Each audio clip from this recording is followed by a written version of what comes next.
Сәлем достар, арнама қош келдіңіз. Тәлбия. Тәлбия бұйрықты екі етпеу, оны орындауға әзір тұру деген мағынаны білдіреді. Қажы тәлбия айту арқылы өзінің құлшылығын бастағандығын хабарлайды. Тәлбияны ер кісілер дауыстап, әйелдер іштерінен айтады. Тәлбия мағынасы: уа Алла, міне, мен сенің алдындамын. Міне, мен сенің алдындамын. Сенің ешбір серігің жоқ. Міне, мен сенің алдыңдамын. Расында мадақ та, нығмет те, мүлік те саған ғана тән. Сенің серігің жоқ. Яғни барлық жинаған күнәңізді мойындап, Раббым, міне, сенің алдыңдамын, не бұйырса да орындауға әзірмін, деп өзіңіздің шынайы құл екендігіңізді шын жүректен мойындауыңыз. Тәлбияның уақыты умра кезінде ихрам кигеннен бастап қағбаны көргенге дейін, ал үлкен қажылықта ихрам кигеннен бірінші күнгі тас атқанға дейін жалғасады.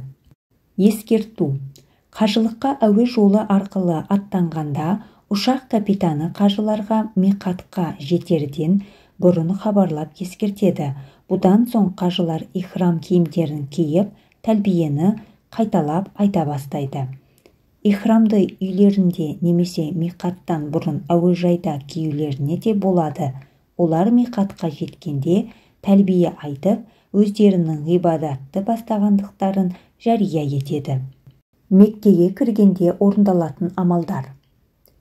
Меккеге жеткеннен кейін қонақ үйге келіп, әр қажы өз бөлмесіне жайғасады.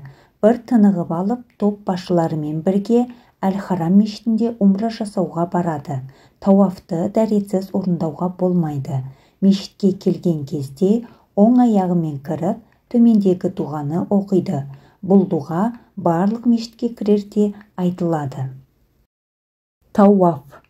Тауаф деп қағбаны қара тас бұрышынан сағат тіліне қарама-қарсы бағытта 7 рет айналуды айтады. Құлшылық жасаушы адам қағбаға жақындап, қара тас тұрған тұстан бисмилля, Аллаху акбар деп тауафты бастайды. Әр айналым қара тас орналасқан бұрыштан басталып, дәл сол қара тас тұрған жерден аяқталады. Негізінде қағбаның екі бұрышы бар. Бір бұрышы қара тас тұрған бұрыш, ал екіншісі емен бұрышы. Емен бұрышы қара тасқа жетпей, сол жақта орналасқан бұрыш. Мүмкіндік болса, емен бұрышын қолмен ұстап, ал қара тас бұрышын сүю сүннет амал болып табылады. Тауафтың алғашқы 3 айналымында ер адамдар үшін оң иықты ашып жүру сүннет амал болып саналады. Тауаф барысында айтылатын дұғалар. Бірінші, әр айналымның басында айтылатын дұға. Екінші, қағбаның есігіне қарама-қарсы тұрғанда. Үшінші, қағбаның емендік бұрышының тұсында. Төртінші, қағбаның емендік қабырғасына қарама-қатар өткенде. Тауаф жасалған соң айтылатын дұға. Тауаф жасау барысында ескеретін жайттар. Бірінші, дәретсіз, ғұсылсыз, бой дәретсіз тауаф жасауға болмайды. Сол тәрізді әйелдердің хайыз бен нифастан таза болулары да шарт. Егер тауаф жасау барысында дәрет бұзылса, онда тауафты тоқтатады. Дәрет алып, тауафты тоқтатқан жерден жалғастырады. Екінші, қағбаның жанында хижр деп аталатын жартылай тұрғызылған қабырға бар. Бұл қабырға қағбаның бірінші бөлігі. Сондықтан тауаф жасаған кезде осы қабырғаның сыртынан айналу қажет. Егер тауафты хижрдің ішінен жасаса, яғни айналса, ол айналымы есептелмейді.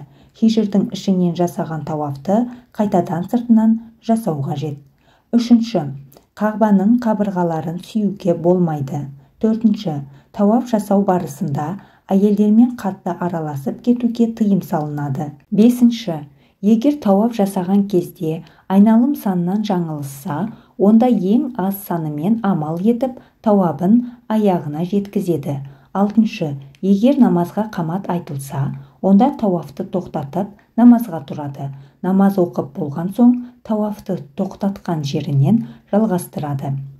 Қажы тауаф жасау барысында әсіресе қара тасқа жақындаған кезде басқаларды итермелеп, соқтығыспай, оларға зиянын тигізбеуге тырысу керек. Қара тасты сүю үшін басқаларды таптап, ығыстыруға болмайды. Себебі пайғамбар оған Алланың игілігі мен сәлемі болсын, Омарға Алла оған разы болсын, былай деген: «Ей Омар, сен күшті адамсың, сондықтан қара тастың алдында сығылысып, әлсіздерді жәбірлеме. Егер бос орын тапсаң, оны қара тасты сүй, басқа жағдайда оған қарап тахлил және тәкбір айт». Имам Ахмад жеткізді. Егер қара тасқа жете алса, оны сүйген абзал, ал жете алмаса, сол тұсқа келгенде оң қолын көтеріп Аллаху акбар дейді. Қағбада тауап жасап болғаннан кейін мүмкіндікке орай Мақам Ибрахимнің арт жағына барып 2 рекағат тауаф намазын оқиды. Тауафтан кейінгі іс-амалдар: бірінші, иығын қайтадан жауып алады. Екінші, 2 рекағат тауаф намазын оқиды. Мүмкіндік болса, осы намазды Мақам Ибрахимнің артында тұрып оқу сүннет. Ол жерде орын табылмаса, мешіттің кез келген жерінде оқуға болады. Бірінші рекағатта Фатиха сүресінен кейін Кафирун сүресін, екінші рекағатта Иқлас сүресін оқу сүннет. Басқа сүре оқуға да болады. Сағи: тауаф жасап, артынан 2 рекағат намаз оқығаннан кейін қажылар Әл-Харам мешітінің оң жағында орналасқан Сафа мен Мәруа төбесіне сағи жасауға барады. Сафа мен Мәруа арасында жүру сағи деп аталады. Негізінде Сафа мен Мәруа бұрын 2 тау болған. Кейін бұл 2 тауды қажыларға ыңғайлы болу үшін арнайы құралдармен кесіп 4 қабатты дәліз коридор жасады. Сағи жасайтын жердің ұзындығы шамамен 450 метр. Сафа мен Мәруаның арасында жасыл белгі бар. Осы белгіде ер кісілер жылдам жүреді, ал әйелдер жылдамдатпай жайлап жүре береді. Сағиды Сафа төбесінен бастау шарт.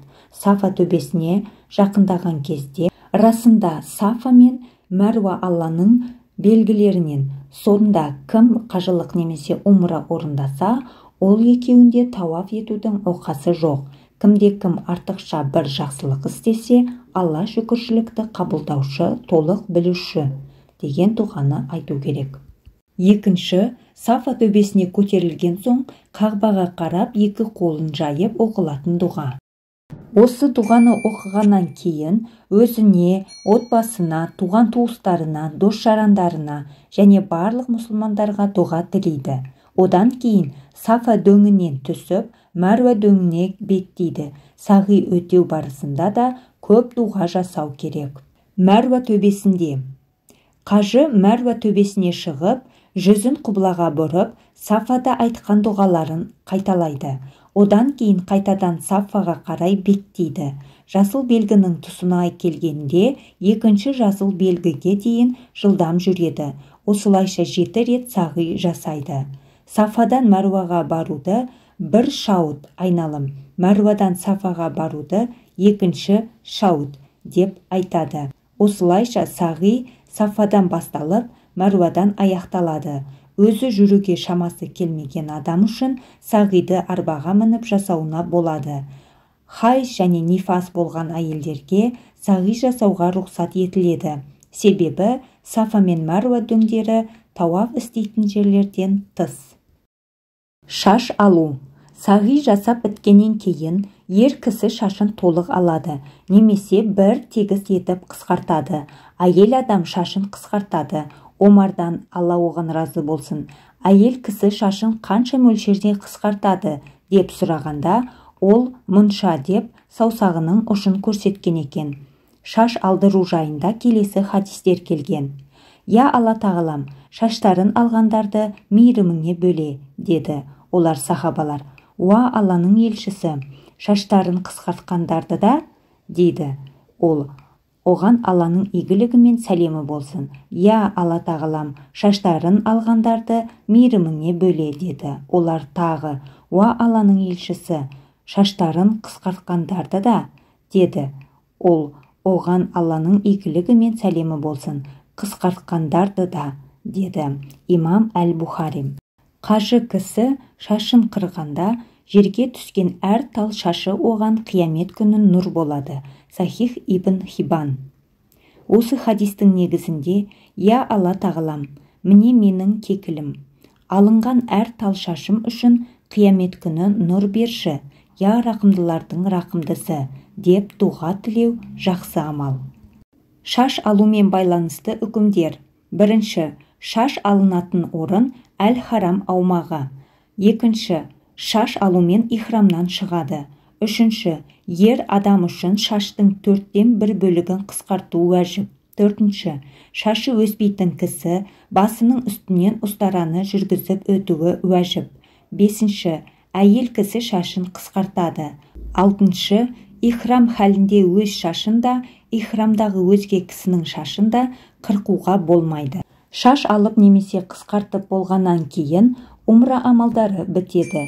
Сосын ихрам кезінде тыйым салынған амалдардың барлығына рұқсат етіледі.